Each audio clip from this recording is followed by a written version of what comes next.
ओम नमः सिद्धेभ्यः ओम नमः सिद्धेभ्यः ओम नमः सिद्धेभ्यः। नमो अरिहन्ताणं नमो सिद्धाणं नमो आयरिहाणं नमो वज्रायाणं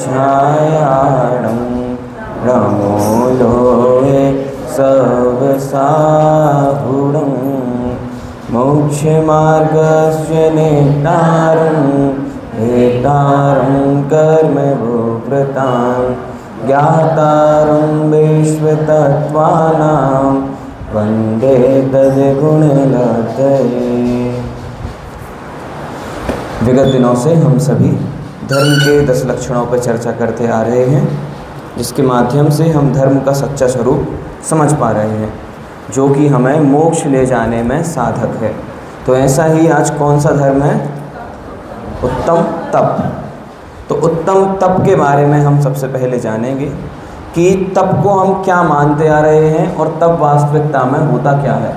रोज़ हमारा मुख्य विषय यही होता है कि हम धर्म को मानते क्या हैं, जो कि निश्चित रूप से गलत ही है मान्यता।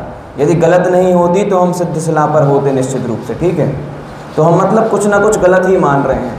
तो गलत हम क्या मान रहे हैं, ठीक है, और उसको जिनवाणी के आधार से देखते हैं कि किस प्रकार से उसका सच्चा स्वरूप है, उसे छोड़ना कैसे है, और यदि छोड़ दिया तो सुख किस किस प्रकार से होगा।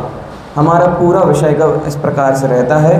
तो आज ऐसा ही उत्तम तप धर्म है।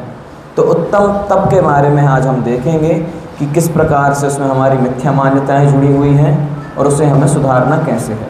तो ठीक है, तो जैसे ही कोई बोले कि तप से हमें क्या समझ में आता है? तप करने से क्या लगता है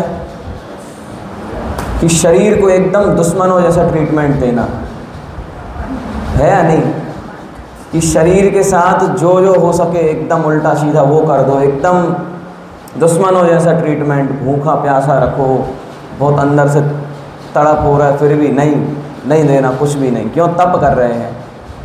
ऐसे ऐसे प्रकार के आसनों में बैठ जाओ जो कि देखने से ही डर जाएं लोग। इस प्रकार की क्रियाएं आदि करने को क्या तप मान लेते हैं, जो कि ठीक से बहिरंग तप भी नहीं होते। वो भी हम देखेंगे कि ये बहिरंग तप भी क्यों नहीं होते, क्योंकि 2 प्रकार के तप होते हैं ना, अंतरंग और बहिरंग, ठीक है। तो वो बहिरंग तप भी अच्छे से बहिरंग तप क्यों नहीं होते? इतने अच्छे से दिखते हैं कि उससे परफेक्ट कुछ हो ही नहीं सकता। कि अब कोई 1 हफ्ते तक उपवास कर रहा है, ठीक है, भोजन आदि नहीं ले रहा, फिर भी वो तप नहीं है। ये कैसी बात हो गई? तो उसी को हम देखेंगे कि ये कैसे संभव है। तो सबसे पहले तो हम देखते हैं कि आचार्य कुंद देव तप के बारे में क्या कहते हैं। तो वे लिखते हैं कि समस्त राग आदि प्रभावों की इच्छा के त्याग द्वारा स्वस्वरूप में प्रतपन करना, विजयन करना तप है। कि क्या लिख दिया यहाँ पर? शरीर का नाम ही नहीं आया कि शरीर में ये करना वो करना। क्या लिखा है कि समस्त राग आदि परभावों की इच्छा, जो परभावों की इच्छा जागृत होती है उसे क्या करना? त्याग कर देना, और त्याग करके स्वरूप में स्थिर हो जाना ही क्या है? तप है। शरीर का तो नाम ही नहीं आया इसमें। कौन लिख रहा है ये? आचार्य कुंद देव, जिनकी हम आमनाय में चल रहे हैं। तो ऐसे आचार्य कुंद देव ने तप के बारे में इस प्रकार से अपने भाव व्यक्त किए हैं। और भी आगे वे लिखते हैं कि समस्त रागादि भावों के त्याग पूर्वक आत्मस्वरूप में अपने आत्मा में ही लीन होना, आत्मलीनता द्वारा विकारों पर विजय प्राप्त करना ही तप है। इसी बात को और अच्छे से विश्लेषित किया कि समस्त प्रकार के मोह, राग, द्वेष आदि जो भाव होते हैं, जो क्रियाएं आदि होती हैं, उसके पीछे का गलत क्या इंटेंशन रहता है? मोह, राग, द्वेष के कारण रहता है। तब जाके वो क्रियाएं भी अपने आप गलत हो जाती हैं। तो यहाँ पे उन्होंने ऐसा पॉइंट लिख दिया, यदि इसको फॉलो कर लिया तो बहिरंग तप तो अपने आप ही हो जाएंगे। हमने एक और दिन समझी थी ना ये चर्चा, शायद मायाचार में समझी थी, जिसमें भी समझी हो कि यदि अंतरंग में शुद्धता आ गई है तो बहिरंग में अलग से कुछ नहीं करना पड़ेगा। मन वचन काय की एकता अपने आप ही आ जाएगी, हिंसा आदि करने के भाव उत्पन्न होंगे ही नहीं।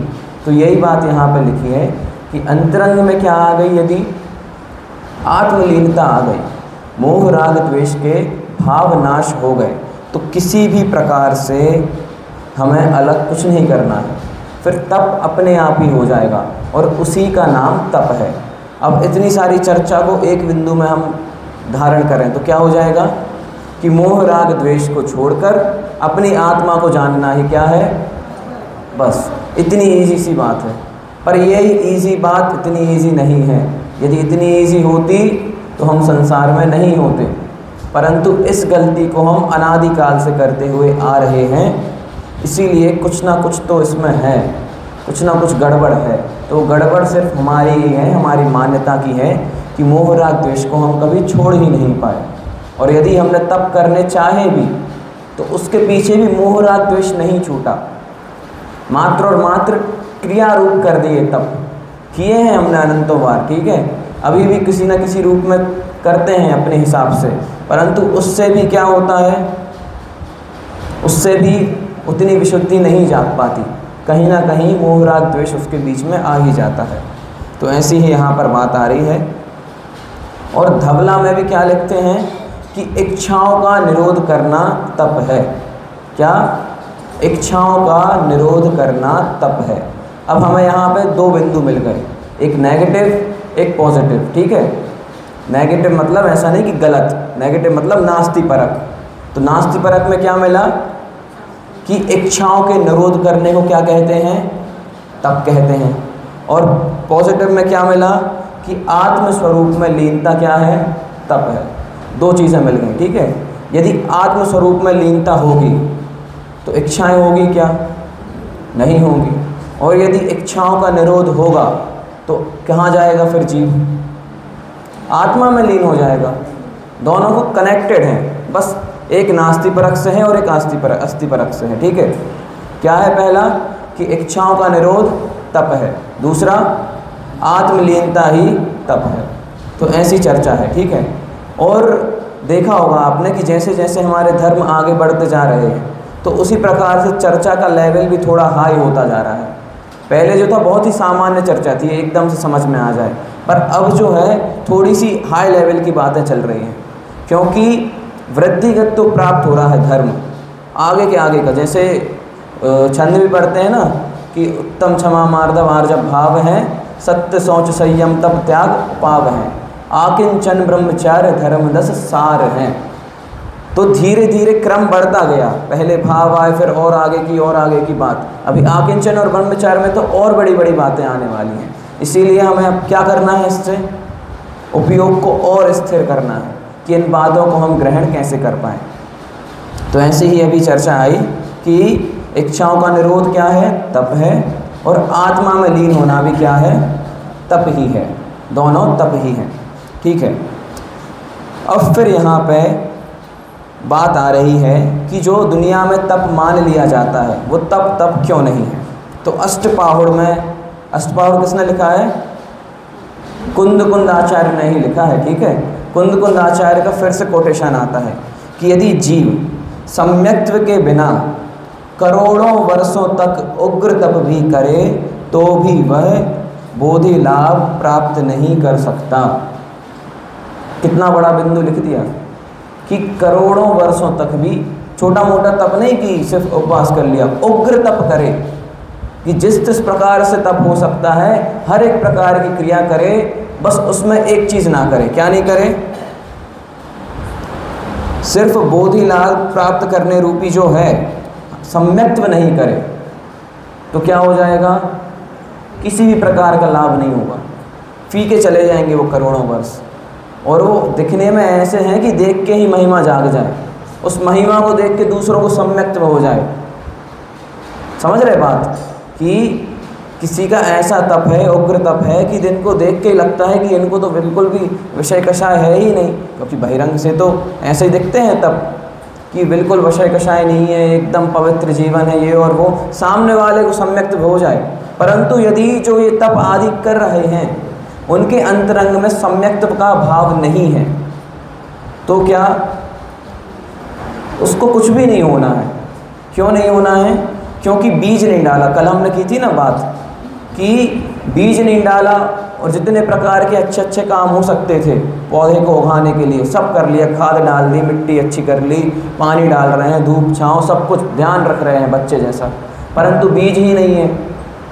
कब उगेगा पौधा?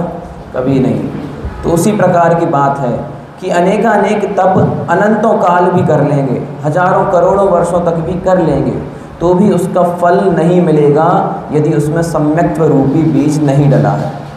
तो सम्यक्त्व की यहाँ पर बार बार चर्चा आ रही है।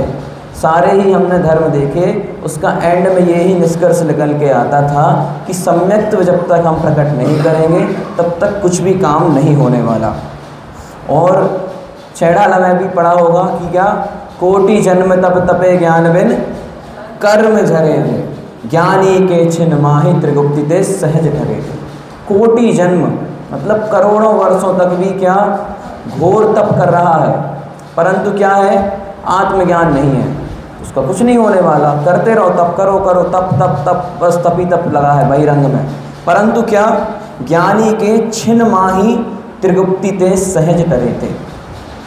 एक है कि बहुत सालों से एकदम तप आदि कर रहे हैं, ठीक है, और एक और है कि मात्र और मात्र त्रिगुप्ति की 48 मिनट में अंतर्मुक्ता की, आत्मज्ञान हुआ, सम्यक दर्शन हुआ और पूरा काम हो गया। तो मेन पावर कहाँ पे है? ठीक है, एक करोड़ों वर्षों से तप आदि कर रहे हैं, तो उतने समय में जो कर्म खिराए हैं वो ज्ञानी कितने में कर लेता है? थोड़ी सी देर में बस। करोड़ों वर्ष और 48 मिनट में कितना अंतर है, जमीन आसमान का अंतर है। पर दोनों में सबसे बड़ा अंतर क्या है? एक जगह सम्यक्त्व नहीं है और एक जगह सम्यक्त्व है। और सम्यक्त्व किसके बल पे है? स्वयं की आत्मा के बल पे है। आत्मा दोनों जगह है, बस एक जगह आत्मरुचि नहीं है और एक जगह आत्मरुचि है। तो आत्मरुचि ही सबसे पावरफुल हुई या नहीं हुई? आत्मरुचि कौन प्रकट कर सकता है? जो बहिरंग तप करे करोड़ों वर्षों तक। ऐसा क्या? सब कर सकते हैं, जिसको करनी है सब कर सकते हैं, उसमें अलग से कुछ नहीं करना, क्योंकि आत्मा से होना है, आत्मा में होना है, आत्मा सबके पास है, तो सभी जन कर सकते हैं। तो ऐसी ही बात है कि तप की कितनी महिमा है, और करोड़ों वर्षों तक मात्र तप करते रहें और ज्ञान ना करें, सम्यक्त्व ना करें, तो वो इतना महिमावान तप निष्फल हो जाता है। परंतु तप तो ऐसा वैसा है नहीं, बहुत महिमावान है। वो भी हम आगे देखने वाले हैं कि क्यों है महिमावान, कैसे महिमावान है, ठीक है। तो और आगे क्या बात आती है कि समाधि शतक में पूज्यपाद आचार्य क्या लिखते हैं। ये सब आचार्यों की बात कह रहा हूँ मैं, ठीक है, क्योंकि जो तप की मुख्यता होती है वो मुनिराजों के जीवन में होती है, तो उनके जीवन की बात करना मेरे लिए तो संभव नहीं है कि मैं कुछ भी आरोप आदि उन पर खड़े कर सकूं। तो पूरी जो उनके गुरु हैं, उन मुनिराजों के गुरु आचार्य, उन्हीं की यहाँ पर चर्चा चल रही है, मैं इसमें अलग से कुछ भी नहीं कह रहा हूँ, ठीक है। तो ऐसे पूज्यपाद आचार्य क्या लिखते हैं कि जो अविनाशी आत्मा को शरीर से भिन्न नहीं जानता, वह घोर तपश्चर्य करके भी मोक्ष को प्राप्त नहीं करता। उत्तम तप सम्यक चारित्र का भेद है, और सम्यक चारित्र सम्यक दर्शन सम्यक ज्ञान बिना नहीं होता। सम्यक दर्शन, सम्यक ज्ञान, सम्यक चारित्र, ठीक है। अब डायरेक्ट सम्यक चारित्र पर जंप कर सकते हैं क्या? जैसे प्रतिमा का बताया था ना मैंने कि 11 प्रतिमाएं होती हैं, ठीक है। अब पहली ही कौन सी? दर्शन प्रतिमा। अब यदि दर्शन प्रतिमा नहीं है तो आगे की भले ही बहिरंग वेश में दिख रही हैं, परंतु वो भी सारी कैसी हैं? निष्फल हैं, बीज नहीं डला अभी भी सम्यक्त्व का। तो पहला ही स्टेप हमारे धर्म में क्या है कि सबसे पहले सम्यक दर्शन उत्पन्न करो, फिर जाके कुछ और की सोचो। पहले दर्शन होगा, फिर ज्ञान। दर्शन ज्ञान हालांकि एक ही साथ होते हैं, ठीक है, युगपथ होते हैं। दर्शन हुआ, ज्ञान हुआ, फिर उसके बाद चारित्र होगा, ना कि सिर्फ वेश धारण कर लिया और हो जाएगा। फिर वही वाली दिक्कत आ जाएगी, कौन सी? आदिनाथ भगवान के काल में जो हुई थी कि आदिनाथ भगवान ने वेश धारण किया दिगंबर, उनके सभी अनुयायी थे, सब उनको मानते थे कि जो राजा ने किया है वो भी हम भी करेंगे। तो क्या प्रॉब्लम आ गई? कि दर्शन तो था ही नहीं, सम्यक दर्शन था ही नहीं, ना ज्ञान था। डायरेक्ट चारित्र धारण किया तो फिर उसमें खोट आ गई, जंगल से तोड़ के फल खाने लगे, वस्त्र धारण करने लगे, जो जो हो सकता था सब करने लगे, क्योंकि उसके पीछे का बीज नहीं था। ये पता ही नहीं था कि हम कर क्यों रहे हैं, हमारा लक्ष्य क्या है। सिर्फ और सिर्फ विनय के कारण क्या कर दिया, माथा टेक दिया, जो दिख रहा है वो करने लगे, पर हो ही नहीं पाया। आगे विनय का भी हम देखेंगे, विनय है वो भी एक तप का भेद है, ठीक है, उसको भी हम समझेंगे कि उसमें भी क्या गलती करते हैं। अभी 12 प्रकारों के तपों को हम देखेंगे अच्छे से व्यवस्थित रूप से। तो ऐसी ही यहाँ पे बात आई। और परमार्थ के बिना अर्थात शुद्धात्म तत्व रूपी परम अर्थ की प्राप्ति बिना किया गया समस्त तप बाल तप है। बाल तप समझते क्या? बाल मतलब क्या? बच्चे, ठीक है। बच्चे कैसे होते हैं? कुछ भी करते रहते, मतलब पता ही नहीं रहता कि अगले क्षण वो क्या करने वाले हैं। जो मन में आ रहा है सब करे जा रहे, कुछ भी बिना किसी रीज़न के चल रहा रहे हैं, खुद से बातें कर रहे हैं, यहाँ वहाँ भटक रहे हैं। क्या है उनका लक्ष्य? कुछ लक्ष्य नहीं है, बस करते रहते हैं बच्चों की क्रिया। तो वैसे ही बाल तप, बच्चों के समान किए जाने वाले तप, जिसका ना आगे है कुछ रीज़न ना पीछे है, बस किए जा रहे हैं मात्र और मात्र। क्यों? ताकि तपस्वी दिखें, या फिर उसमें धर्म मान लेने से कि यदि शरीर का तपन करेंगे, शरीर को कंट्रोल करेंगे तो क्या हो जाएगा, मोक्ष मिल जाएगा। तो इससे नहीं मिलने वाला, क्योंकि उसके पीछे सबसे पहले क्या लिखा है कि परमार्थ के बिना अर्थात आत्म तत्व रूपी परम अर्थ की प्राप्ति के बिना, आत्माराधना के बिना, सम्यक दर्शन के बिना किए गए सारे ही तप बाल तप हो जाएंगे। तो बहुत गहरी चर्चा, अरे बहुत ऊंचे लेवल की चर्चा हो गई है, ठीक है, छोटी मोटी बात नहीं है ये। कैसी मतलब किन की बात कर रहे हैं, समझ रहे हैं? कि जिनको देख के हमें वैराग्य आ जाए कि ऐसा तप होता है, बताओ। जिनको देख के हम महिमावान रोंगटे खड़े हो जाएं, ये तो हम सोच भी नहीं सकते ऐसी ऐसी क्रियाएं करने पर भी। परंतु यदि उनके अंतरंग में भी क्या नहीं है, सम्यक दर्शन रूपी बीज नहीं है, तो वे भी मोक्ष नहीं जा सकते। और यदि वो बीज हमारे अंदर आ जाए, भले ही गृहस्थ अवस्था में क्यों ना आ जाए, तो हम जाने के पात्र बन जाएंगे। तो पूरी महिमा किसकी हुई? तप की हुई या आत्मा की हुई? पूरी महिमा आत्मा की हुई। यहाँ पर तप आदि को तो बाल तप कह दिया, ये कह दिया कि उनसे अच्छे तो तुम हो गृहस्थ में रह के। क्यों? क्योंकि सम्यक दर्शन को यहाँ पे सबसे बड़ा बताया जा रहा है। ये सब बात है, मैं नहीं कह रहा, ठीक है, फिर से रिपीट कर रहा हूँ। पूरी पूज्यपाद आचार्य, कुंद आचार्य, धवलाकार, बड़े बड़े आचार्य कह रहे हैं, उनकी बात है, ठीक है। तो उन्होंने अपने जीवन में ये देखी होगी विकृति आदि, क्योंकि वे मुनिराज हैं, संघ में उनको देखना पड़ता है कि किस किस प्रकार से गलतियाँ होती हैं। तो उन्होंने अपने स्टूडेंट्स, मतलब जो उनके मुनि रहते हैं संघ में, उनके लिए ये बातें लिखी हैं कि यदि ये गलती आपके जीवन में है तो अभी भी संभलने का मार्ग है, मिल जाएगा, उस पर चलने लगो तो निश्चित रूप से कल्याण होगा। पर यदि आत्माराधना नहीं हो रही है, मात्र क्रियाओं में लग गए हो, तो क्या वो बाल तपी हैं? डांट रहे हैं उनको वो कि ये नहीं करना है। क्या करना है? अपना मुख्य लक्ष्य क्या है? आत्माराधना करना है, सम्यक दर्शन प्रकट करना है। तो ऐसी ही हमने बहुत ही गहरी चर्चा देखी। अब देखते हैं कि तप का तो मैंने इतना कुछ बोल दिया कि तप यदि ये नहीं है तो बाल तप है ये और वो, पर तप है तो कुछ महान वस्तु ना। क्यों? क्योंकि तप चाहे सुर राय। सुर राय कौन? देवों के भी हेड इंद्र। इंद्र भी उस तप को चाहते हैं कि काश मैं भी इस तप को धारण कर लूँ, मैं भी मुनिराज बन के वन में विचरूँ और मोक्ष चला जाऊँ। फिर भी उन्हें नहीं हो सकता, सबको पता है क्यों नहीं हो सकता, छोड़ ही नहीं सकते। यदि वस्त्र उतारना चाहें तो भी नहीं। क्यों? क्योंकि जितना है वैसा ही रहेगा हमेशा। यदि धन छोड़ना चाहें तो नहीं छोड़ सकते, यदि उतनी संपदा मिल गई है तो उतनी ही रहेगी, बढ़ा भी नहीं सकते, ठीक है। तो ऐसे ही है वहाँ पर। तो सुर राय इंद्र भी उस तप के लिए तरस जाते हैं, तो उस तप में कुछ ना कुछ बात तो होगी। और तप इतनी महान है कि उससे कर्म रूपी शिखरों को हम तोड़ सकते हैं, पर उसके पीछे क्या हो?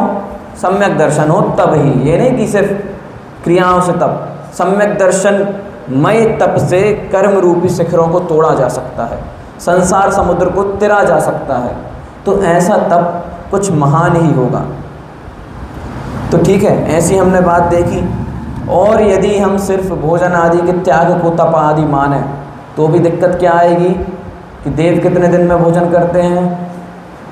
लाखों करोड़ों हजारों अरबों वर्षों तक जरूरत ही नहीं है, कुछ भी नहीं, बस सिंपल कुछ नहीं करना।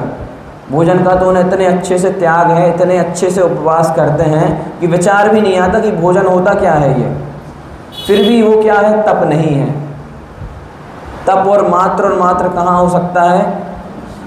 मनुष्य गति में भी हो सकता है और किंचित मात्र त्रियंशों में भी होता है, क्योंकि वहाँ पे भी व्रती श्रावक पाए जाते हैं, जो भोग भूमि आदि में होते हैं वहाँ भी पाए जाते हैं। परंतु पूर्ण रूप से तो मात्र और मात्र मनुष्य गति में ही हो सकता है। तो इसीलिए हमें मनुष्य गति की बहुत महिमा आनी चाहिए, हमें स्वयं की बहुत महिमा आनी चाहिए कि मैं ऐसे छोटा मोटा नहीं हूँ, मैं भी मोक्ष जा सकता हूँ। तो ये महिमावान हमें हमेशा ही रहना चाहिए। और इस महिमा में बहुत ज़्यादा फूल भी नहीं जाना चाहिए कि मैं तो बहुत महिमावान हूँ, मेरे में पूरी कैपेबिलिटीज़ हैं, उसका यूज़ ही नहीं कर रहे। ओवर कॉन्फिडेंट भी नहीं रहना है। महिमा हमें किस चीज़ की आ रही है, क्यों आ रही है, उसको करना भी चाहिए। ठीक है, तो ऐसी ही बात है।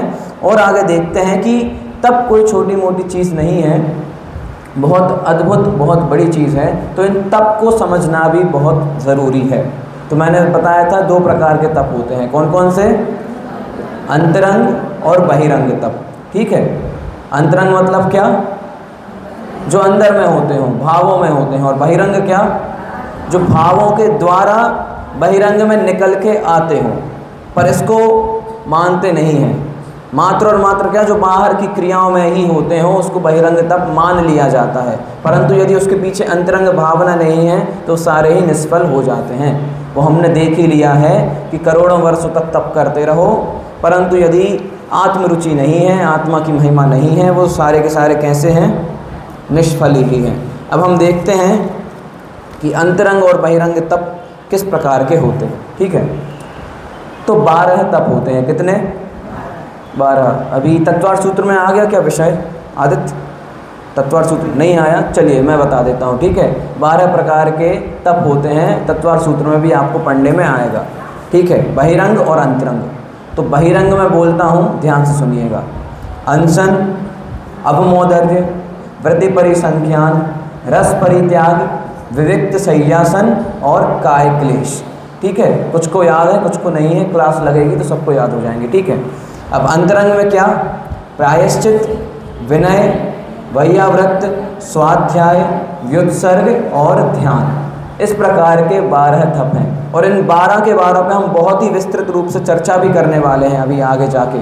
एक एक तप के बारे में समझेंगे, उसमें हम क्या गलत मानते हैं, उसके साथ हमारी क्या खोटी मान्यता जुड़ी है, उसको समझेंगे और उसके निवारण अपने आप ही हो जाएगा। क्योंकि गलती पकड़ में आ गई तो समाधान अपने आप मिल ही जाता है। तो सबसे पहले पर बात ये होती है कि खुद को गलत मानना है। खुद को गलत मानना सबसे कठिन वस्तु होती है और दुनिया में, है कि नहीं? खुद को गलत नहीं मान सकते कभी, भले ही पता हो कि हम गलत हैं, फिर भी क्या खुद को मूर्ख बनाते हैं, नहीं हम तो सही हैं। तो हमें खुद को गलत मानना है, ज़रूरी है, क्योंकि जब तक गलती को नहीं मानेंगे तब तक सुधार भी नहीं पाएंगे। तो हम इन 12 के 12 तपों के बारे में देखेंगे कि इनका हम क्या विपरीत स्वरूप मानते हैं और सच्चा स्वरूप क्या है। तो वो हम आगे करेंगे चर्चा। उसके पहले कुछ और अन्य चर्चाएं हैं, वो भी हम देखते हैं कि ज्ञानी जनों को उपवास आदि की इच्छा नहीं है, एक शुद्ध उपयोग की इच्छा है। उपवास आदि करने से शुद्ध उपयोग बढ़ता है, इसीलिए उपवास आदि करते हैं। कि जो ज्ञान, अब कोई बोले कि तप की इतनी सारी बातें कर दी, जब अंतरंग तप भी है तो सिर्फ अंतरंग ही क्यों नहीं करते? क्योंकि बहिरंग से तो कुछ लेना देना है ही नहीं, जड़ की क्रिया हो गई वो। तो फिर सिर्फ अंतरंग की ही क्यों नहीं कर लेते? बहिरंग क्यों कर रहे फालतू में? शरीर को क्यों कष्ट देना? दिन में 4 बार खाओ, क्या दिक्कत है? अंतरंग में बढ़िया ध्यान कर लो, ये बराबर हो जाएगी बात। ऐसा है क्या? वो भी क्यों नहीं होगी? क्यों? क्योंकि ज्ञानी जनों को उपवास आदि की इच्छा नहीं है। इच्छा तो नहीं होती उनको, पर एक शुद्ध उपयोग की इच्छा है, और उपवास आदि करने से शुद्ध उपयोग बढ़ता है। इसीलिए क्या करते हैं, उपवास आदि करते हैं। यदि उपवास आदि करते हैं तो भोजन में कितना समय वेस्ट होता है, बहुत समय वेस्ट होता है। ठीक है, पहले सोचो कि क्या बनना है, फिर उसको बनाओ, फिर उसको सर्व करो, फिर उसको खाओ, मतलब बहुत समय वेस्ट हो जाता है। ठीक है, अब मुनिराज यदि भोजन बनाने लगें तो फिर ध्यान कब करेंगे, दिक्कत आ जाएगी ना, कि अब उनको भी सोचना पड़ेगा। मतलब 4-5 घंटे तो कहाँ जाएंगे, सुबह के और शाम के पता ही नहीं चलेगा। बर्तन भी धोने पड़ते हैं, साफ़ सफाई भी करनी पड़ती है, वो तो आपको बहुत अच्छे से पता होगा कि कितना समय लगता है। ठीक है, दिन के 4-5 घंटे उसी के पीछे डेडिकेटेड हो जाते हैं। यदि हम इन सब को छोड़ते हैं, उपवास आदि करते हैं, उस दिन कितने फ्री रहते हैं, है कि नहीं? अपन तो हमेशा ही फ्री रहते हैं। ठीक है, इस चीज़ से अपन को कोई प्रॉब्लम नहीं है। इनके लिए है कि फिर भी यदि धर्म में आप समय निकाल पा रहे हो तो बहुत बड़ी बात है, खुद की बहुत महिमा आनी चाहिए। इससे खुद को कम नहीं समझना चाहिए कि इसमें काम आदि में लगे हैं तो कुछ कर नहीं पा रहे। वो काम आदि करके भी इस चर्चा में जुड़ पा रहे हैं तो बहुत ही बड़ी बात है, ये बहुत ही महान बात है। ठीक है, और हमें प्रेरणा लेनी चाहिए कि हम इतने सारे काम नहीं हैं, फिर भी यदि इसमें कम समय दे पा रहे हैं तो कहीं ना कहीं हमारी बुद्धि में बहुत ही बड़ी खोट है। ठीक है ना, चलो ऐसी बात हमने देखी कि इसका पूरा कुल मिला के पॉइंट ये है कि उपवास आदि यदि करते हैं तो उससे बहुत समय बचता है और उस समय में आत्माराधना कर सकते हैं। परंतु उपवास आदि किए और उस समय आत्माराधना नहीं की, जो कि निश्चित रूप से नहीं ही करते हैं, पूरा फोकस किस में होता है, एनर्जी बचाने में, कि थोड़ी सी भी एनर्जी यूज़ ना हो जाए, नहीं तो क्या हो जाएगा, भूख लग जाएगी। भूख लग जाएगी तो दिक्कत हो जाएगी, पूरा तप एक साइड रखा रह जाएगा, जो कि एक साइड रखा भी रह जाता है जिसको आदत नहीं होती। जैसे मैं करने लगूँ, ठीक है, कल से उपवास, तो मैं प्रवचन नहीं कर पाऊँगा, फिर बोलूँगा मुझ में बिल्कुल एनर्जी नहीं है, आप लोग पढ़ लेना, ये ग्रंथ है बस। क्यों? क्योंकि अंतर्मुखता नहीं हुई ना उसमें, सिर्फ शरीर के पीछे सब कुछ लग गया पूरा ध्यान, ये तो पता ही नहीं चला कि उसके पीछे आत्मा कहाँ आ गई। आत्मा को तो भूख लगवा दी हमने। तो यही हो जाएगा यदि हमने उसके पीछे का जो मूलभूत सिद्धांत है, उसके पीछे का जो पूरा इंटेंशन है, उसको नहीं पहचाना, सम्यक दर्शन अथवा आत्मलीनता को प्रकट नहीं किया, तो सब कुछ निष्फल हो जाएगा और काम बिगड़ ही जाएगा। और बाह्य के तप करने मात्र से फल नहीं मिलता। ठीक है, फल तो अंतरंग परिणामों का ही मिलता है, क्योंकि परिणाम शून्य शरीर की क्रिया फलदाता नहीं हो सकती, कि बहिरंग क्रियाओं मात्र का फल नहीं मिल सकता। बहिरंग क्रिया कहाँ हो रही हैं, किस में हो रही हैं, शरीर में। शरीर कुछ करता धरता है क्या, जीव का कुछ करता धरता नहीं है। ठीक है, शरीर में भले ही अनेक अनेक प्रकार के तप आदि कर रहे हैं, जो जो हो सकता है वो कर रहे हैं। उस शरीर को तपाने के परिणामों से या फिर उस शरीर की क्रियाओं से हमें कितना फल मिल जाएगा। सब कुछ शरीर में हो गया, सब शरीर के खाते में गया, और शरीर तो परिणाम शून्य है, कुछ लेना देना ही नहीं है, परिणाम ही नहीं है, ना फल होना है, उसको भोगना है, कुछ भी नहीं करना। जो भी होना है किसे होना है, हमें होना है अंतरंग में, और उसमें अंतरंग परिणाम ही नहीं है उन क्रियाओं के पीछे। उस परिणाम शून्य शरीर के पीछे सब कुछ पूरा फोकस लगा दिया, और जहाँ से परिणाम आ रहे थे उसको यदि हमने नहीं जाना तो तब का फल मिल पाएगा क्या, कि 10 दिन तक उपवास किए, शरीर ने किए। ठीक है, आत्मा की बात थोड़ा सा अपन इसको अलग वे में समझते हैं। 10 दिन तक शरीर ने उपवास किए, शरीर का फल किसे मिलेगा, शरीर को हालांकि फल नहीं मिलेगा, फिर भी हम थोड़े अलग वे में समझ रहे हैं। ठीक है, शरीर को एक पर्सन मान लिया। ठीक है, तो शरीर का फल किसे मिलेगा, शरीर को मिलेगा, और जो उसके अंतरंग में उसका कंट्रोल रूम था, ठीक है, उसने कुछ भी नहीं किया, मात्र 10 दिन तक आकुलित व्याकुलित आकुलित व्याकुलित, कि 11वें दिन समझ जाओ कि जो जो हो सकता था, कि 11वें दिन ये मिलेगा वो मिलेगा और XYZ, पूरा ध्यान उस तरफ चला गया। तो क्या होने वाला है इसमें? उसका फल किसे मिलेगा? उसी को मिलेगा। तो परिणाम शून्य शरीर में जो भी क्रियाएं हो रही हैं वो अलग है, उसका फल मिलेगा ही नहीं। और उस शरीर के जो तप कर रहे हैं उसमें यदि हमारे परिणाम जागृत हैं, उस अवस्था में हमारा आत्मचिंतन चल रहा है, तो निश्चित रूप से उसका फल मिलेगा। ठीक है, क्लियर हुई बात? और आगे देखते हैं कि बाह्य तप से अंतरंग तप की वृद्धि होती है, इसीलिए उपचार से तप हैं। परंतु यदि अंतरंग तप नहीं है तो बहिरंग तप की कोई कीमत नहीं है। दो प्रकार के भेद बताए ना, बहिरंग और अंतरंग। अब सिर्फ बहिरंग तप ही हो रहे हैं, अनशन अपमोदर यही चले जा रहा है, यही चले जा रहा है, परंतु उसके पीछे क्या होना था? प्रायश्चित, विनय, वैयाव्रत, स्वाध्याय, व्युत्सर्ग ध्यान नहीं हुआ तो फिर दिक्कत आ जाएगी, तो वो शून्य हो गए। क्योंकि जो अंतरंग तप हैं वो क्या है? अंतरंग से भाव हो रहे हैं, ठीक है, उन भावों से क्या है? क्रियाएं होंगी।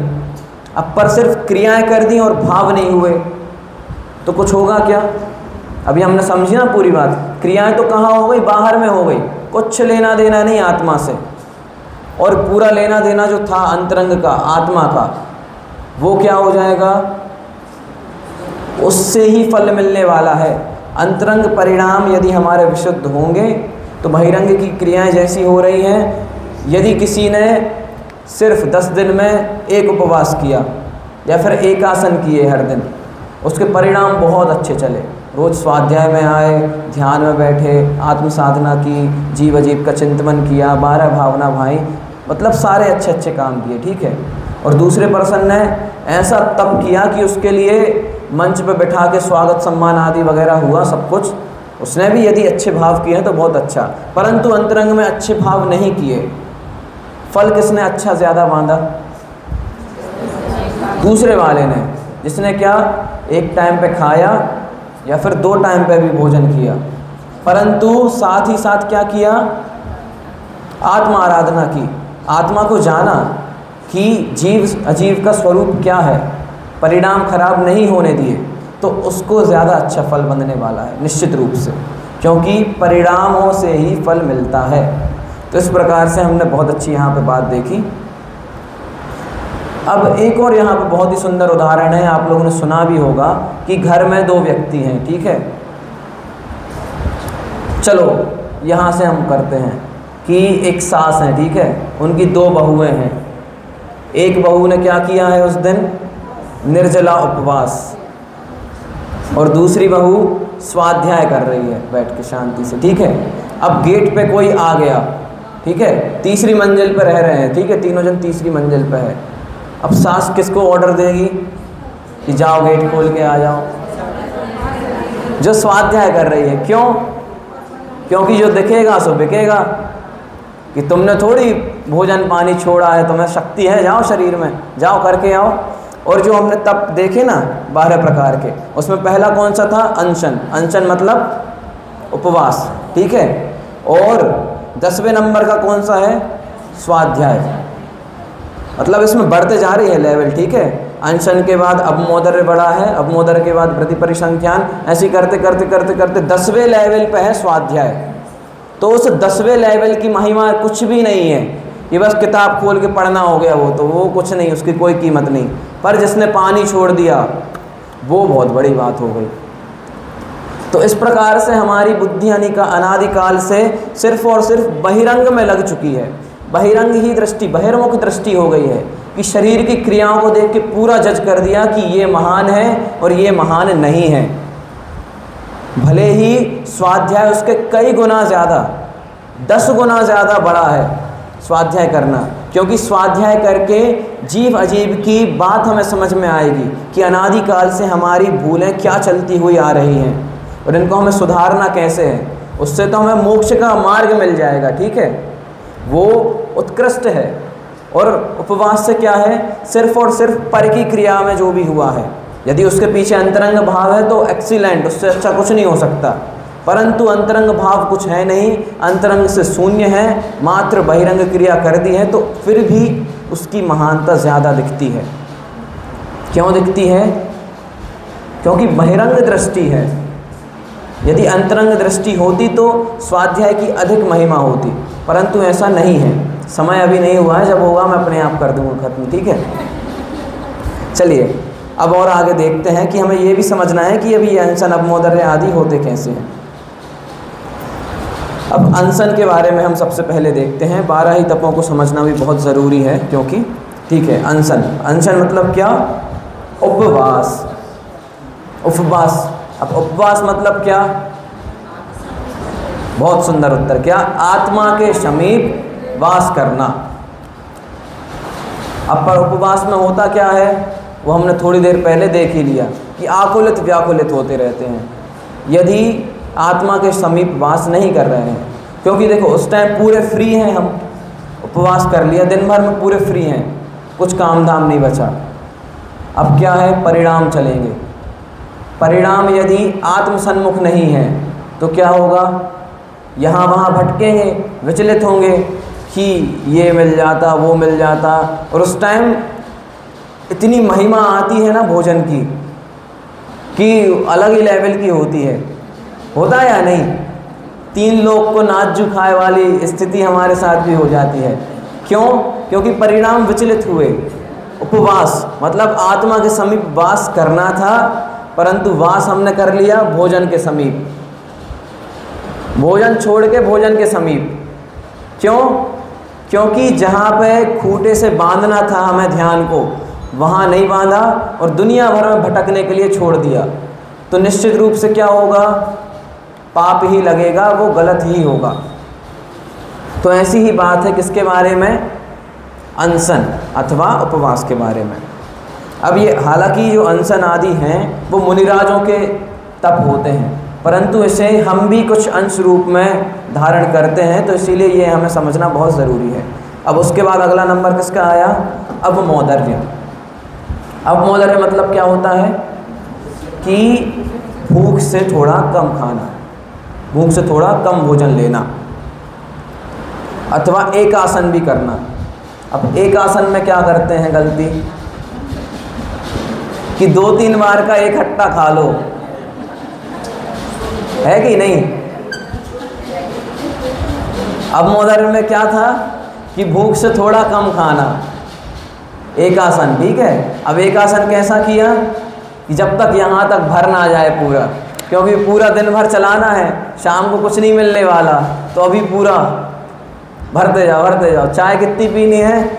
नॉर्मल इतनी पीती हैं, और पूरी गिलास भर के मखाने, काजू, किशमिश, बादाम, मतलब जो जो भी हो सकते हैं गरिष्ठ, सब कुछ भर लो। क्यों?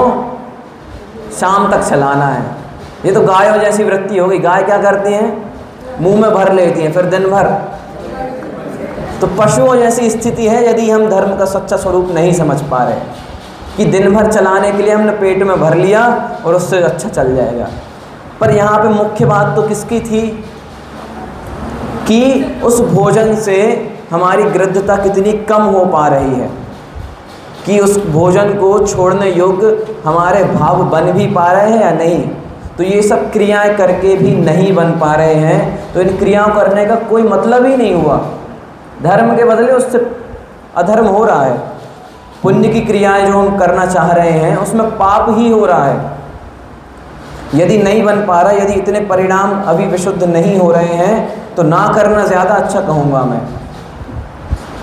ऐसा नहीं है कि सब फिर छोड़ ही दो ये तप आदि करना, ये भी बहुत ज़रूरी है, क्योंकि यदि एक्सपेरिमेंट नहीं करेंगे वे कर कब पाएंगे। इसलिए धीरे धीरे ये भी करना चाहिए, परंतु एकदम से ही उपवास सीधा, जो दिन में 4 बार खाता हो, ठीक है, 10 लक्षण के एक दिन पहले तक 4 बार का शेड्यूल चला आ रहा है बेहतरीन, और एक अगले दिन उत्तम क्षमा है,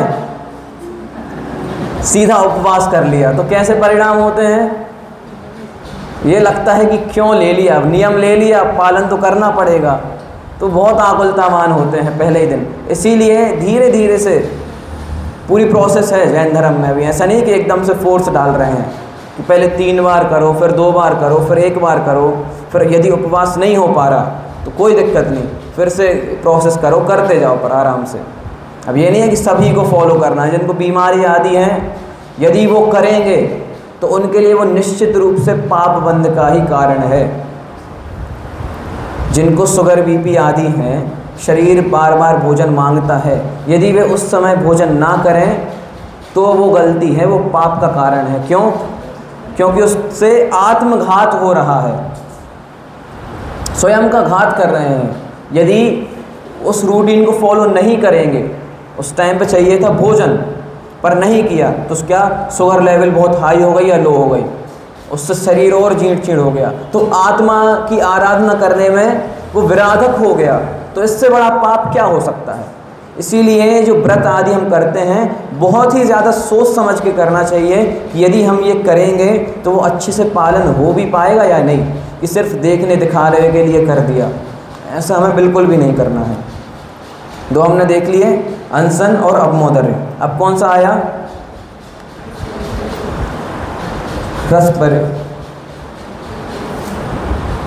परित्याग।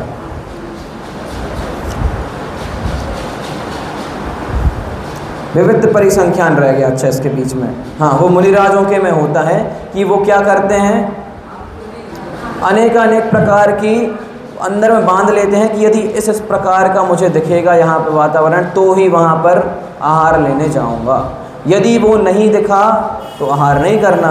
क्योंकि मुनिराज तो बचना चाहते हैं उससे, आहार से। ये नहीं कि आज आहार मिल जाए तो जहाँ पर भी पहले नंबर पे आहार दिखा वहीं पहुँच जाएंगे, ऐसा बिल्कुल भी नहीं है। मुनिराज तो उससे बचना चाहते हैं, परंतु फिर भी क्या, शरीर को चलाने के लिए फ्यूल देना पड़ता है थोड़ा थोड़ा। तो ऐसी अटपटी सोच के जाते हैं कि आज भोजन ना मिले तो बहुत अच्छा, क्योंकि उस समय को मैं क्या स्वाध्याय में अपनी आत्मलीनता में लगा पाऊँगा। परंतु फिर भी जो उनने मन में सोचा था वो मिल गया तो ठीक है, कोई बात नहीं, थोड़ा बहुत आहार कर लेंगे ताकि ये शरीर चलता रहे। तो इस प्रकार से ये देखा हमने विविक्त परिसंख्यान। उसके बाद रस परित्याग। 6 प्रकार के रस होते हैं, 6 रस सबको पता ही होंगे कौन से, खट्टा, मीठा, चिरपरा, कषायला, कड़वा, खारा। इस प्रकार के 6 रस होते हैं। तो उन रसों को धीरे धीरे छोड़ते जाना कि आज इस प्रकार का रस नहीं लेंगे, मीठा नहीं खाएंगे, अगले दिन खट्टा नहीं खाएंगे। ऐसा मुनिराज करते भी हैं, ठीक है। कई दिन 2-3 प्रकार के रस नहीं लेंगे, कई दिन 4 प्रकार के नहीं लेंगे, ऐसे रसों का त्याग करते जाते हैं। तो उससे क्या है कि उस भोजन के प्रति गृध्यता नहीं रहती, कि ऐसा नहीं कि मीठा नहीं मिलेगा तो नहीं चलेगा, कुछ ना कुछ भोजन के बाद मीठा चाहिए, मतलब चाहिए, यदि खट्टा नहीं मिलेगा तो नहीं चलेगा। तो इस प्रकार की गृध्यता उनके जीवन में गलती से भी ना हो जाए तो उनकी पूरी क्रियाएं ही ऐसी रहती हैं कि विकार उत्पन्न हो ही ना। अगला कौन सा है? विविक्त शय्यासन। विविक्त शय्यासन से क्या समझ में आ रहा है कि उठते बैठते लेटते समय अलग अलग प्रकार के जो आसन उनके रहते हैं, उन आसनों में क्या प्रमाद नहीं करना, कि यदि इस प्रकार के आसन से हिंसा बहुत अल्प हो रही है तो उसी प्रकार का आसन वो धारण करेंगे। हमने कई प्रकार के चित्रों में भी देखा होगा कि उनके लेटने की मुद्रा एकदम ही अलग रहती है। कैसी रहती है कि उनके शरीर के अंग कुछ ही टच रहते हैं ज़मीन से, बाकी उठा रहता है, ताकि उतनी सी जगह पे भी हिंसा ना हो जाए। तो इतने महान होता है हमारे गुरुओं का चारित्र, ठीक है। तो विविक्त शय्यासन देखा। और बहिरंग में अंतिम कौन सा है? काय क्लेश। कि जब वो आत्म साधना करते हैं तो उसमें निश्चित रूप से शरीर को बहुत से कष्टों को सहना पड़ता है। जंगलों में विचरण कर रहे हैं, कांटे आदि चुभ रहे हैं, फिर वहाँ पे जाके मच्छर मक्खी, और जंगल के तो अलग ही प्रकार के होते होंगे जो भी हैं, मक्खड़ मच्छी वगैरह, कि काट लें तो खून ही निकल आए। इस प्रकार के अनेक प्रकार की उन्हें विपत्तियाँ सहन करनी पड़ती हैं। परंतु क्या करते हैं? काय क्लेश करते हैं कि यदि आत्म साधना के बीच में शरीर के साथ कुछ भी हो रहा है तो उसको नेग्लेक्ट कर देंगे कि कुछ हुआ ही नहीं। जैसे क्या कहा? काय क्लेश। इस प्रकार से हमने 6 प्रकार के बहिरंग तप देखे। एक बार नाम दोहरा देता हूँ: अनशन, अपमोदर्य, वृत्ति परिसंख्यान, रस परित्याग, विविक्त शय्यासन, और लास्ट कौन सा? काय क्लेश, जिसे आप लोग क्लास के माध्यम से और अच्छे से भी जानोगे। अब देखते हैं कि अंतरंग तप क्या होते हैं, कौन कौन से होते हैं। सबसे पहला कौन सा? प्रायश्चित। प्रायश्चित, ठीक है। अब प्रायश्चित में क्या कि किसी भी प्रकार की मिस्टेक हो जाए बाय चांस, तो उसको भी अंतरंग में कभी गलती से भी फ्यूचर में ना हो जाए, दोषों का निराकरण करना, अंतरंग से नाश ही कर देना। यदि मैं शुरू में रोज़ बोलता हूँ ना कि हमारी इस प्रकार की गलतियाँ हो रही हैं, तो ये हमारा जिनवाड़ी माँ के प्रति प्रायश्चित है कि हम ये अनादि काल से भूलें करते आए हैं, इन्हें हम आज प्रकट कर रहे हैं और आगे गलती से भी ना हो, उसके लिए होता है क्या? प्रायश्चित। अगला कौन सा है? विनय। अब ये जो है थोड़ा समझने वाला विषय है, विनय। विनय से क्या समझ में आया? शब्द सुन के। विनय मतलब क्या? जैसे भगवान के प्रति विनय हमें दिखानी है तो क्या करेंगे? अरे क्या करेंगे? यदि भगवान के प्रति हमें विनय दिखानी है तो क्या किया जाए? हाँ, पूजन भक्ति करेंगे, मस्तक नवाएंगे, जो हो सकेगा करेंगे। अरे ये भी विनय में आता है, ठीक है। अब ये मत समझो कि मैंने प्रश्न पूछा है तो मतलब गलत ही ठहराऊँगा, सही उत्तर दे रहे हो कि पूजन भक्ति करेंगे, मस्तक नमन करेंगे, जो हो सकेगा वो करेंगे, ठीक है। अब विनय में गलती क्या हो जाती है? जो विनय है वो सबसे बड़ा पुण्यदाता भी है, ठीक है, और विनय ही सबसे बड़ा पापदाता भी है। यदि इसका सही स्वरूप समझ लिया, क्या कर लिया? विनय संपन्नता कर ली, तो क्या 16 कारण में है ना एक विनय संपन्नता, तो सीधा तीर्थंकर नाम कर्म का हमें उदय हो जाएगा, सीधे तीर्थंकर पद को पा जाएंगे। और यदि विनय मिथ्यात्व कर लिया तो क्या हो जाएगा? अनंत संसार में वापस से हम घूमने के लिए चले जाएंगे। अब चलो, विनय संपन्नता तो हम समझ गए कि सच्ची विनय करना जो स्वरूप है उसको समझ के होती है, वो अलग हम 2 मिनट के लिए साइड में रखते हैं। अब विनय मिथ्यात्व कैसे होती है? कि विनय कर रहे पर वो मिथ्यात्व है, ये कैसी बात हुई कि भगवान की विनय करने में किस प्रकार का मिथ्यात्व आ गया? यदि हम परीक्षा रहित होकर जो हमारे आसपास में क्रियाएं चल रही हैं उनकी बिना परीक्षा के जो चल रहा है सो चल रहा है मान के सिर्फ और सिर्फ विनय करने लगे तो वो भी मिथ्यात्व ही है, क्योंकि उसके पीछे का हमने कारण ही नहीं जाना। क्यों कर रहे हैं? क्योंकि पापा ने बताया था। पापा ने क्यों की? क्योंकि उनको दादा ने बताया था। अब ऐसी चलती जा रही परंपरा, पता ही नहीं है क्यों। दीपक क्यों जलाना? क्यों जलाना? हमें बचपन से देखा कि हालांकि अपने यहाँ तो अच्छी बात है, ये सब नहीं होता, परंतु बचपन से देखा कि मंदिर में जल रहा है तो हमने भी धीरे से जला दिया। उसके पीछे का क्या रीज़न पता ही नहीं है। परंतु यदि हम रीज़न फिर भी देखें तो बहुत पहले के समय में लाइट वगैरह होती ही नहीं थी, और यदि उस समय वो दीपक नहीं जलाते तो उससे और अधिक हिंसा होती कि अंधेरे में भक्ति पूजन करने आए और जीवी पैर रख दिया तो उसमें और हिंसा है। तो उससे बचने के लिए दीपक का प्रयोग करते थे।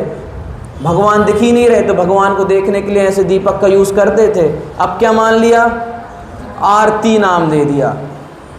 आरती, आराधना, भगवान की आराधना कैसे?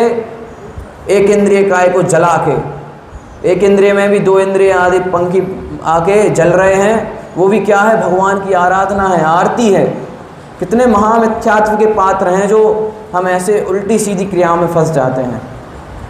यदि हमें इन सभी प्रकार की गलतियों को सुधारना है, चाहे वो धूप खेना हो, आरती करना हो, जो भी आपको लगता है कि ये गलत है, यदि हमें इन सभी को सुधारना हो तो उसके पीछे का हमें सिद्धांत जानना है। और जैन धर्म का सबसे बड़ा सिद्धांत क्या है? जितनी भी क्रियाएं आदि हैं वो क्या है? किसके पीछे टिकी हैं? अहिंसा। उस अहिंसा सिद्धांत को हम जान लेंगे तो जितने भी प्रकार की कुरीतियाँ चलती हैं निश्चित रूप से वो बंद हो जाएंगी। यदि एक बार यह जान लिया कि इसमें हिंसा हो रही है, इतने सारे भगवान की आराधना करने में इतने सारे जीवों का नाश हो रहा है, तो कभी भी कोई भी इस प्रकार के खोटे विकल्प लाएगा ही नहीं कि मैं जीवों के मार के भगवान की आराधना करूँगा। ऐसे विचार कभी भी नहीं आएंगे।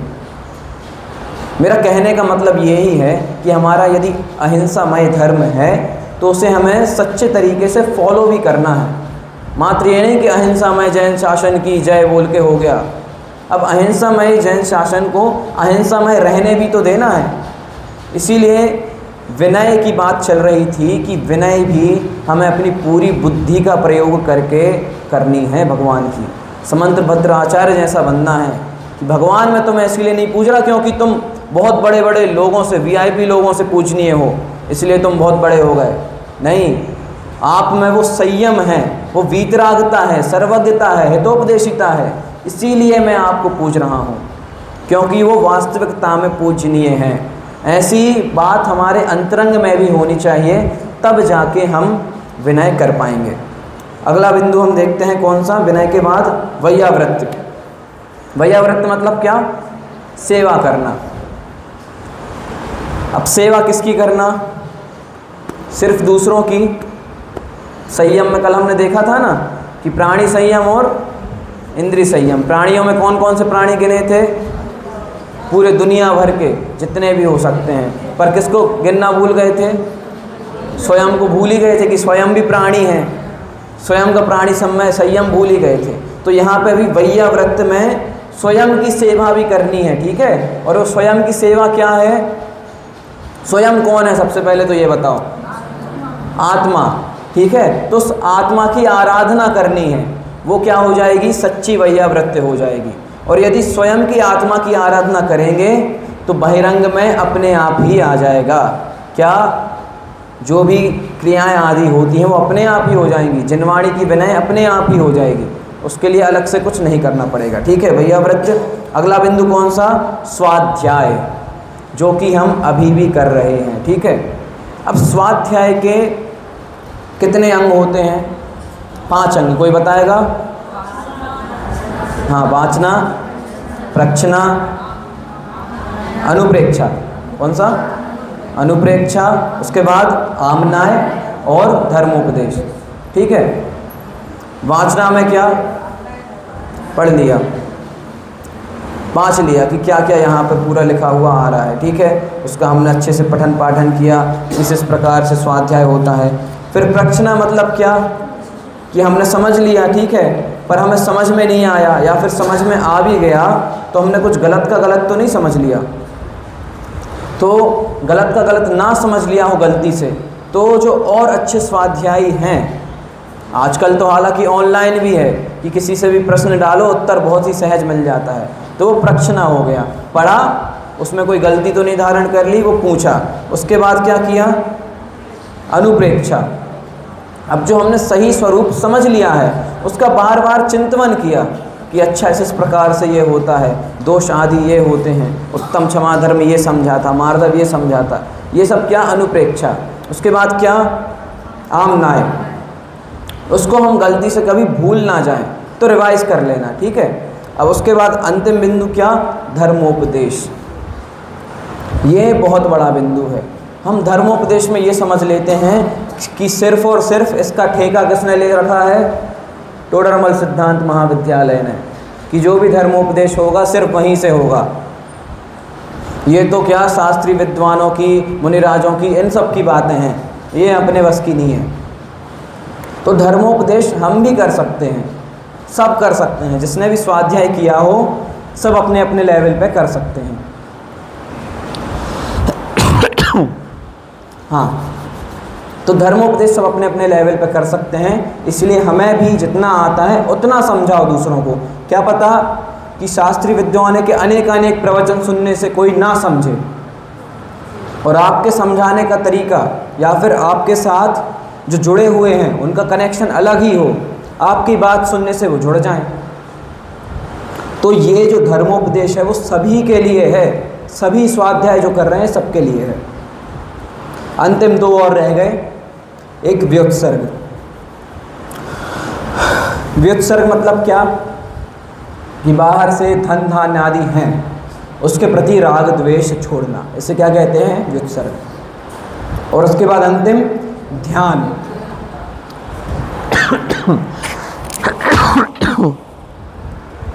ध्यान में क्या?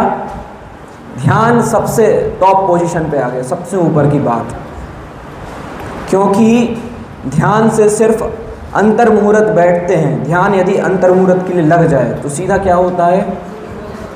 केवल ज्ञान होता है, नियमित। अब कोई बोले, हमने तो कई लोग देखे हैं जो 48 मिनट क्या 2-2, 3-3, 4-4 घंटे बैठे रहते हैं, फिर भी नहीं होता। ध्यान भी अंतरंग की क्रिया है, बहिरंग की नहीं है। अब 5 मिनट आत्मा की बात जानी हो, फिर दुनिया भर की बातें आने लगी। और ध्यान में बैठो ना तो ऐसी ऐसी नई नई बातें ख्याल में आती हैं कि जो हम दिमाग की महिमा आने लगती कि ये बात कहाँ से आ गई। होता या नहीं कि जन्मों जन्मों के पहले के बैर खुल जाते हैं। अच्छा, इसने मेरे साथ ये किया था, ध्यान में बैठ गए। अब दिमाग उस टाइम पे स्थिर है, पर स्थिर कहाँ है? बाहर की विकार आदि भावों में, ठीक है, उसमें लग गया दिमाग। तो ऐसी ऐसी बातें ख्याल आती है, इतना राग द्वेष होने लगता है। कई कई जो हम चीज़ें रख के भूल जाते हैं, जब हम शांति से बैठते हैं एकदम से याद आता है, अच्छा यहाँ पे रखा था, क्यों? तो अब ऐसे ही जो 4-4 घंटे ध्यान में बैठे हों, यदि उनके अंतरंग में आत्मा के प्रति रुझान ना हो, आत्मा में उनने खूंटा ना बांधा हो, तो क्या यहाँ वहाँ भटकता है और उससे भी कुछ नहीं हो पाता। तो इसीलिए ध्यान भी हमें मात्र और मात्र अपनी अंतरंग आत्मा वस्तु जो है उसके प्रति करना है, तो जब तब जाके कुछ हो पाएगा। तो इस प्रकार से हमने 12 ही व्रतों के बारे में समझा और उसमें क्या क्या हम गलत मानते आ रहे हैं उसे सुधारेंगे तो निश्चित रूप से हमारा कल्याण होगा। ऐसा ही कल्याण हम सभी शीघ्र करें और मोक्ष पथ को पावें। इसी मंगल भावना सभी की वाणी को विराम देता हूँ।